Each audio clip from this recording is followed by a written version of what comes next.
This question tells us that the unit cell for tin has tetragonal symmetry, and we're told what the A and B lattice parameters are.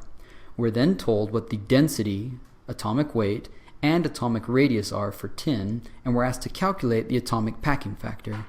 The atomic packing factor is defined as just the volume of atoms in a unit cell divided by the entire volume of the unit cell. So it's the fraction of space occupied by atoms. To answer this question, we're going to need to determine a few things. First off, what is the unit cell volume? How many atoms are present in the unit cell? And what's the volume of each atom? Let's start with the unit cell volume. It's tetragonal. That means two sides of this are the same, and one side is different. So in an exaggerated fashion, we could assume that this side A is equal to this side, but that is going to be different than that side B. The volume of this unit cell will just then be equal to this rectangular box volume, A squared times B, since all of the angles are 90 degrees.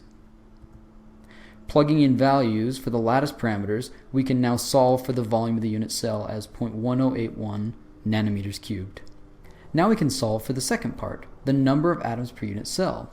To do this, we can use our density equation. The theoretical density, rho sub Td, is equal to the number of atoms per unit cell times its molecular weight, divided by the volume of that unit cell multiplied by Avogadro's number. So in this case, what we're solving for is Z.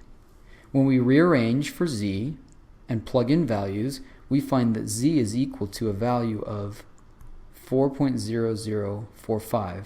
Since this needs to be an integer, we can now know that there are 4 atoms per unit cell. So we now have unit cell volume, number of atoms per unit cell. We simply need the volume of each atom. The volume, since these are spheres, is going to be 4/3 pi r cubed, and there's 4 of them. So plugging in our radii, we get the following.